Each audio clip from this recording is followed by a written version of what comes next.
Print media మిత్రులకందరికీ పేరు పేరున నమస్కారం. ప్రధానంగా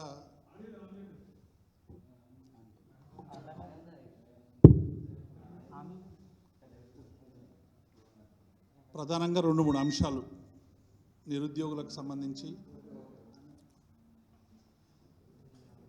ఉద్యోగులకు సంబంధించి కాంగ్రెస్ పార్టీ గతంలో ఇచ్చినటువంటి హామీలన్నింటినీ కూడా ఉల్లంఘన చేస్తున్నటువంటి విధానం చాలా స్పష్టంగా కనబడతా ఉన్నది. దాదాపు 7 నెలలు దాటిపోయింది. 7 నెలల్లో కాంగ్రెస్ పార్టీ ఇచ్చినటువంటి ఏ ఒక్క హామీని కూడా అమలు చేయనటువంటి స్థితి మనకు కనబడతా ఉంది. ఒక్కొక్క రంగం సంక్షోభం వైపు ప్రయాణిస్తున్నట్టు చాలా స్పష్టంగా మనకు కనబడుతున్నటువంటి విషయాన్ని నేను ఈ సందర్భంగా గుర్తు చేస్తూ ఉన్నాను. గతంలో కాంగ్రెస్ పార్టీ అధికారంలోకి రావడానికి కోచింగ్ సెంటర్ల చుట్టూ, లైబ్రరీల చుట్టూ అనేక మంది ఏఐసిసి నేతలతో కలిసి ప్రయాణించి నిరుద్యోగులకు అనేక హామీలు ఇచ్చింది. మెగా డిఎస్సి వేస్తామన్నారు. మెగా డిఎస్సి 25,000తో మేము మెగా డిఎస్సి వేస్తామని ప్రకటించి మెగా డిఎస్సినే దగా డిఎస్సిగా మార్చి గతంలో ఉన్నటువంటి కేవలం 5,000కి ఇంకొక 5,000 పెంచేసి ఇటీవల ఉపాధ్యాయులకి హెచ్జిటి నుంచి స్కూల్ అసిస్టెంట్లకి రకరకాల ప్రమోషన్లు వచ్చినప్పటికీ అనేక ఖాళీలు ఏర్పడ్డాయి. ఈ ఖాళీల కోసం డెఫినెట్గా అన్నీ కూడా నింపాల్సినటువంటి అవసరం ఉంది. మెగా డిఎస్సిని, ఇప్పుడు ఉన్నటువంటి డిఎస్సిని పోస్టుల సంఖ్య పెంచాలి. 25,000కు పైగా ఖాళీలు ఉన్నాయి కాబట్టి 25,000 డిఎస్సి పోస్టులు వేయాలని చెప్పి విద్యార్థులు పెట్టినటువంటి డిమాండ్ కాదు ఇది. ఈ డిమాండ్లన్నీ కూడా ఇలా నిరుద్యోగ యువకులు పెడుతున్నటువంటి ప్రతి డిమాండు కాంగ్రెస్ పార్టీ ఇచ్చినటువంటి హామీ. 1:100కు పిలవాలి గ్రూప్ 1 మెయిన్ ఎగ్జామ్స్కి అని చెప్పి గతంలో బట్టి విక్రమార్క లాంటి వాళ్ళు, కాంగ్రెస్ పార్టీకి చెందినటువంటి వాళ్ళు అనేక మంది కోచింగ్ సెంటర్లో ఎక్కడ చిన్న ధర్నా జరిగినా బైనాక్యులర్లో చూసి అటెండ్ అయ్యేటువంటి మేధావులందరూ కూడా నిరుద్యోగులకు ఇచ్చినటువంటి హామీ అదే.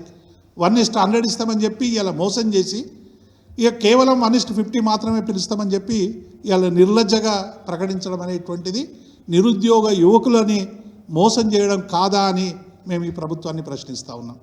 అదొక్కటే కాదు, మీరు గ్రూపు ఉద్యోగాలు వేస్తామన్నారు, గ్రూప్ 3-2 ఉద్యోగాలు వేస్తామన్నారు, 2,000 3,000 చేస్తామన్నారు, ఏదో నామమాత్రంగా కొన్ని పెంచారు. ఇప్పుడేమో సాంకేతిక కారణాల వల్ల సాధ్యం కాదనేటువంటి మాట మాట్లాడుతూ ఉన్నారు.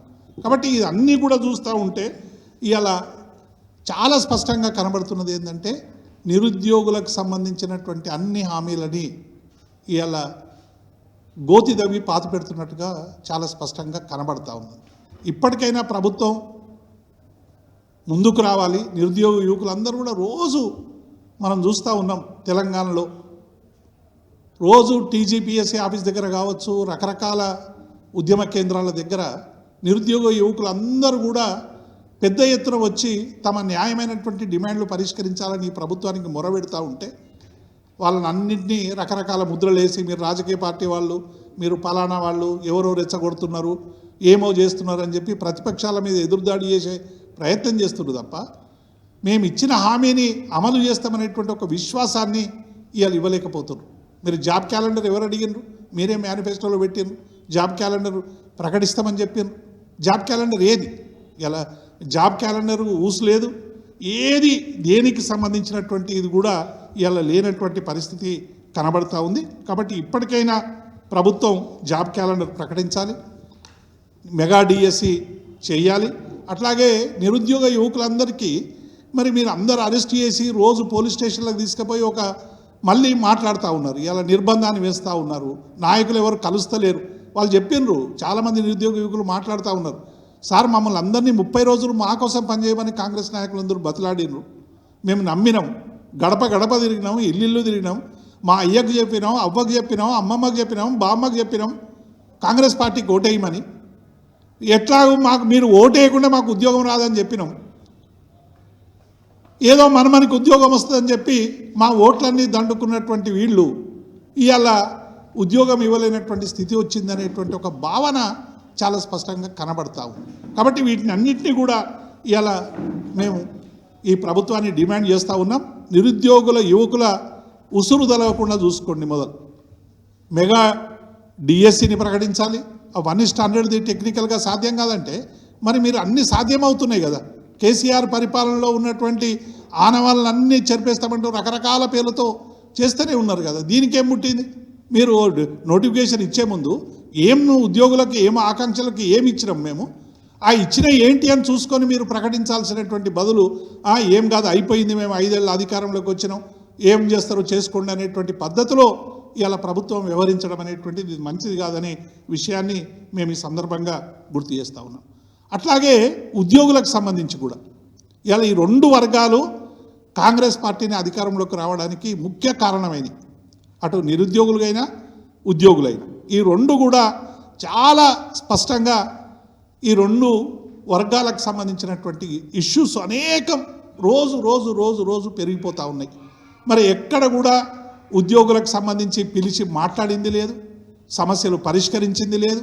ఇటీవల ఉద్యోగ సంఘాల నేతలు కూడా ప్రకటించారు, మా సమస్యల పట్ల ప్రభుత్వం చాలా ఉదాసీనంగా వ్యవహరిస్తూ ఉన్నది, మమ్మల్ని పట్టించుకునే స్థితి లేదనేటువంటి విషయాన్ని ఇవాళ చెప్తా ఉన్నారు. దానికి కారణాలు అనేకం ఉన్నాయి. ఇవాళ చిరుద్యోగులకు సంబంధించి మేము 1వ తారీఖున వేతనాలు ఇస్తామన్నారు, అంగన్వాడీ ఉద్యోగులకు నెల వేతనాలే లేవు. ఇవాళ మల్టీపర్పస్ హెల్త్ వర్కర్లకి వేతనాలు సరిగ్గా లేవు. కుక్ కమ్ హెల్పర్ సంబంధించినటువంటి వాళ్ళకి వేతనాలు లేవు. ఇట్లా చాలామంది చిరు ఉద్యోగులకు ఎవరికి కూడా సరైనటువంటి వేతనాలు ఇవ్వడం లేదు. అట్లాగే రెండవది కూడా ఇవాళ ఉద్యోగులకు సంబంధించినటువంటి 5 డిఏలు రావాలి, 5 కరువు భత్యాలు రావాలి. మేము కరువు భత్యాలు వెంటనే ప్రకటిస్తామని చెప్పాను. ఒక్క కరువు భత్యం కనీసం ఒక రాష్ట్ర ప్రభుత్వం ఏదైనా సమస్యలో ఉంటే ఈ 5 ఉన్నాయి కాదు 2 తీసుకోవాలి. గతంలో ఈ సాంప్రదాయం ఉండే, కొద్దిగా ఆర్థిక పరిస్థితి బాగాలేదంటే ఉద్యోగ సంఘాలను పిలిచి 5 ఇచ్చే బదులు 2 ఇచ్చేటువంటి పరిస్థితి ఉండే. కానీ ఇలా ఒక్క కరువు భత్యం కూడా ఇలా 7 నెలలు దాటినా కూడా ఇవ్వనటువంటి స్థితి. ఇక పిఆర్సీ గడువు ముగిసింది, దానికి సంబంధించినటువంటి చర్చ లేదు, జాయింట్ స్టాఫ్ కౌన్సిల్ మీటింగ్స్ లేవు. ఇట్లా మనం చెప్పుకుంటూ పోతే ఉద్యోగులకు సంబంధించినటువంటి అనేక విషయాలు రోజు రోజు వస్తూ ఉన్నాయి. ఉద్యోగులందరూ ఆందోళన చెందుతూ ఉన్నారు. 31/3/24 నుంచి మార్చి నుంచి రిటైర్మెంట్ స్టార్ట్ అయింది ఈ రాష్ట్రంలో. నెలకు 3,000 4,000 ఇట్లా రిటైర్ అవుతూ ఉన్నారు. రిటైర్ అయిన వాళ్ళకి అందరికీ కూడా పెన్షనరీ బెనిఫిట్స్ సంబంధించి మేము పలానా 3 ఏళ్ళ లోపు ఇస్తాం, 2 ఏళ్ళ లోపు ఇస్తాం అని చెప్పి పెన్షనర్స్ను కూడా ఇలా వేధించేటువంటి పరిస్థితి కనబడతా ఉన్నది. రిటైర్మెంట్ బెనిఫిట్స్ ఎవ్వరికి కూడా ఇచ్చేటువంటి పరిస్థితి లేదు. ఇవన్నీ కూడా ఉద్యోగాలకు సంబంధించి బిస్వాల్ కమిటీ మీకు 1,90,000 ఉద్యోగాలు ఖాళీగా ఉన్నాయని ఇచ్చిందని చెప్పి ఆ రోజు బీఆర్ఎస్ ప్రభుత్వాన్ని మమ్మల్ని విపరీతమైనటువంటి శాపనార్థాలు పెట్టారు. ఏమని మరి ఇప్పుడు బిస్వాల్ కమిటీలు చెప్పిన వేకెన్సీలు ఎన్ని, మీరు ఇస్తున్నాయన్నీ, మరి ఇప్పుడు జరుగుతున్నటువంటి రిటైర్మెంట్ ఖాళీలన్నీ ఎప్పుడు భర్తీ చేస్తారు? మరి దీని మీద ఒక స్పష్టత లేనటువంటి పరిస్థితి కనబడతా ఉంది. మరొక వైపు ప్రభుత్వ రంగ కార్పొరేషన్, ఇలా అనేక కార్పొరేషన్లు ఉన్నాయి. బెవరేజ్ కార్పొరేషన్ కావచ్చు, సివిల్ సప్లై కార్పొరేషన్ కావచ్చు, మైనింగ్ కావచ్చు, ఇట్లా అనేక కార్పొరేషన్లు ఉన్నాయి. ఈ కార్పొరేషన్ ఉద్యోగులకి ఆనాటి ముఖ్యమంత్రి మా అధినేత కేసీఆర్ గారు ఉద్యోగులకు అందరికీ కూడా మొదటిసారిగా దేశ చరిత్రలోనే మొదటిసారి ఏదైనా పే రివిజన్ కమిషన్ అపాయింట్మెంట్ అయినప్పుడు ఎవ్వరు ఇంటీరియం రిలీఫ్ ఇవ్వరు. పిఆర్సీ ఆలస్యం అయినప్పుడు ఇంటీరియం రిలీఫ్ ఇస్తారు. కానీ గౌరవ ముఖ్యమంత్రి ఆనాటి ముఖ్యమంత్రి కేసీఆర్ గారు 5% ఇంటీరియం రిలీఫ్ ప్రకటించారు. ఈ ఇంటీరియర్ రిలీఫ్ ఇప్పటి వరకు కూడా ప్రభుత్వ రంగ కార్పొరేషన్లకు ఇవ్వడం లేదు. మేము డిమాండ్ చేస్తూ ఉన్నాం. ముఖ్యమంత్రి దగ్గరికి పోయి ప్రభుత్వ రంగ సంస్థలకు సంబంధించినటువంటి నాయకులు అందరూ పోయి చెప్పినదే ఇచ్చేస్తామని ముఖ్యమంత్రి గారు చెప్పినప్పటికీ కూడా ముఖ్యమంత్రి హామీ ఇలా కింది స్థాయిలో అమలు కావడం లేదు. ఇలా ప్రభుత్వ రంగ సంస్థల కార్పొరేషన్ల ఉద్యోగులు అందరూ కూడా ఇలా 5% ఇవ్వాలి, మాకు ప్రభుత్వ ఉద్యోగులతో సమానంగా గతంలో అన్ని ప్రభుత్వాలు ఇచ్చినాయి. ఏ ప్రభుత్వం కూడా ఆనాడు గతంలో ఉన్న కాంగ్రెస్ ప్రభుత్వం కానీ, తెలుగుదేశం ప్రభుత్వం కానీ, బీఆర్ఎస్ ప్రభుత్వం కానీ మరి ఇవ్వనటువంటి ఈ స్థితి ఎందుకు వస్తూ ఉన్నది? మేము ఉద్యోగుల ఫ్రెండ్లీ అని ఉద్యోగులు మరి గతంలో కేసీఆర్ గారు బీఆర్ఎస్ పార్టీ వేధించుకొని తిన్నది, మేము మంచిగా చేస్తామని చెప్పినటువంటి మరి కాంగ్రెస్ పార్టీ ఇలా ఇంటీరియం రిలీఫ్ ప్రభుత్వ రంగ సంస్థలకు ఎందుకు ఇవ్వడం లేదనేటువంటి విషయాన్ని మేము ఈ సందర్భంగా గుర్తు చేస్తూ ఉన్నాం. అట్లాగే ఇంకొకటి కూడా వార్తలు వస్తూ ఉన్నాయి, కార్పొరేషన్లు కొన్ని రద్దు చేస్తామని. అగ్రో కార్పొరేషన్ కానీ, అగ్రో ఇండస్ట్రీస్ కానీ, ఆకా కానీ, ఈ రెండు ప్రత్యేకమైనటువంటి సందర్భాల్లో పెట్టినటువంటి వాటివి, చాలా దశాబ్దాల కాలంగా ఉన్నటువంటివి. వాటిని రద్దు చేస్తామంటే ఉద్యోగులందరూ కూడా ఆందోళన చెందుతా ఉన్నారు. ప్రభుత్వానికి మేము చేసే విజ్ఞప్తి ఏంటంటే ఇంకా బలోపేతం చేయండి. మీరు కాంగ్రెస్ పార్టీ మా బీఆర్ఎస్ పాలన కంటే మెరుగైనటువంటి పరిపాలన అందించడానికి వాటిని బలోపేతం చేయండి, కానీ ఇవాళ వీటిని రద్దు ఇవని అనడం అనేటువంటిది నిజంగా ఇవాళ ఉద్యోగులందరూ కూడా ఆందోళన చెందుతూ ఉన్నారు. ఈ ఆందోళనను దూరం చేసే విధంగా ప్రభుత్వం మరి వెంటనే చర్యలు తీసుకోవాలని చెప్పి కూడా మేము ఈ సందర్భంగా డిమాండ్ చేస్తూ ఉన్నాం. అట్లాగే నిన్న విభజనకు సంబంధించినటువంటి సమస్యల మీద కూడా ఉద్యోగుల విభజనకు సంబంధించి చాలా తప్పుడు వార్తలు ప్రచారం అవుతూ ఉన్నాయి. మా అధినేత కేసీఆర్ గారికి ఆనాడున్నటువంటి ఉద్యోగ సంఘాలు కావచ్చు, మేము కావచ్చు, అనేక మంది విజ్ఞప్తి చేసిన తర్వాత దాదాపు 2000 మంది ఉద్యోగుల్ని ఆంధ్ర నుంచి తెలంగాణకు తెచ్చుకున్నాం. స్వయంగా మా బెవరేజ్ కార్పొరేషన్లో కూడా నేను కూడా చైర్మన్గా ఉన్నప్పుడు మా కార్పొరేషన్లో ఉన్నటువంటి ఆంధ్ర ఉద్యోగుల్ని ఆంధ్రాకు పంపించి తెలంగాణ ఉద్యోగుల్ని తెలంగాణకు తెచ్చుకున్నాం. అట్లా ఆనాడు కేసీఆర్ గారు అనేక కార్పొరేషన్ల ఉద్యోగుల్ని కానీ ఈ రాష్ట్రానికి మానవీయ కోణంలో అనేక మందిని తీసుకొచ్చినటువంటి విషయాన్ని నేను ఈ సందర్భంగా గుర్తు చేస్తూ ఉన్నాను. ఇప్పుడు కేవలం డిఓపిటి ఏదైతే ఉందో యాంత్రికమైనటువంటి ఇలా భారతీయ జనతా పార్టీ అధికారంలో ఉంది, ఎన్డీఏ, ఆ రాజ్నాథ్ సింగ్ దగ్గరకు కూడా పోయి మేము అనేక సందర్భాల్లో మేము విన్నవించినాం. ఇది ఒక యాంత్రికమైనటువంటి విభజనగా చూస్తూ ఉన్నారు. తెలంగాణ ఆంధ్ర విభజన అనేటువంటిది యాంత్రిక విభజన కాదు, ఇది అనేక ఆకాంక్షలతో కూడుకున్నటువంటి విభజన. ఇందులో మార్చాలి, నేటివిటీని ప్రధానమైనటువంటి అంశంగా పెట్టాలని మేము సూచించినా కేంద్ర ప్రభుత్వం పట్టించుకోలేదు. ఇప్పుడు 500 మంది ఉద్యోగులు ఉన్నారు, వాళ్ళని వెనక్కి తీసుకురావడానికి ఇంకా కమిటీలు ఎందుకని మేము గౌరవ ముఖ్యమంత్రి గారిని ఈ సందర్భంగా విజ్ఞప్తి చేస్తూ ఉన్నాం. ఇంకా కమిటీ ఎందుకు దీని మీద? ఆల్రెడీ 2 CS నుంచే కాన్సెంట్లు రకరకాలు వచ్చినాయి. విభజన సంబంధించినటువంటి ఉద్యోగులకు సంబంధించి తెలంగాణ నేటివిటీ ఉన్నటువంటి ఉద్యోగుల్ని ఎవరిని తెచ్చినా తెలంగాణ ఉద్యోగులు ఎవ్వరు దాన్ని వ్యతిరేకించరు. కానీ ఆ పేరు మీద మీరు కొత్తగా ఇవాళ ఆంధ్ర నుంచి ఎక్కువ స్థాయిలో ఉన్నటువంటి అధికారులందరినీ కూడా రకరకాల పేర్ల మీద ఇక్కడ తీసుకొచ్చి మళ్ళా తెలంగాణ ఉద్యోగుల మీద ఆధిపత్యం చెలాయిస్తామంటే మాత్రం తెలంగాణ ఉద్యోగులు ఊరుకోరు అనేటువంటి విషయాన్ని తెలిసి ఉండి కూడా ఇలా విభజనకు సంబంధించినటువంటి పీఠముడులు వేయడం మంచిది కాదని మేము ఈ రాష్ట్ర ప్రభుత్వానికి విజ్ఞప్తి చేస్తూ ఉన్నాం. వెంటనే ఈ 2 సంబంధించినటువంటి నిరుద్యోగులకు సంబంధించినటువంటి డిమాండ్లు పరిష్కరించాలి. ఒక రకంగా చూస్తే 7 నెలల పాలన ఇది సడేసాత్ పాలనగా మారింది. మేము అనేక సందర్భాల్లో చెప్తా ఉన్నాం. గ్రామీణ భాషలో చెప్పాలంటే ఈ 7 నెలల పాలన సడేసాత్ పాలన.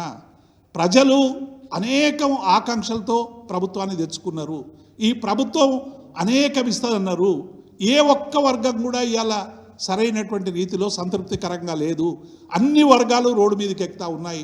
అన్ని వర్గాలకు సంబంధించినటువంటి సమస్యల పట్ల ఈ ప్రభుత్వం ఉదాసీనంగా ఉంది, పట్టించుకోవడం లేదు. ఇప్పటికైనా పట్టించుకోవాలి. ఎవరు ఏ ఆందోళన చేసినా, ఏ న్యాయమైనటువంటి పోరాటాలు చేసినా ఆ న్యాయమైనటువంటి పోరాటాలకు బీఆర్ఎస్ పార్టీ అండగా ఉంటుందనేటువంటి విషయాన్ని మేము ఈ సందర్భంగా గుర్తు చేస్తూ ఉన్నాం. Thank you. ఇప్పుడు మా పల్లి రవికుమార్ గారు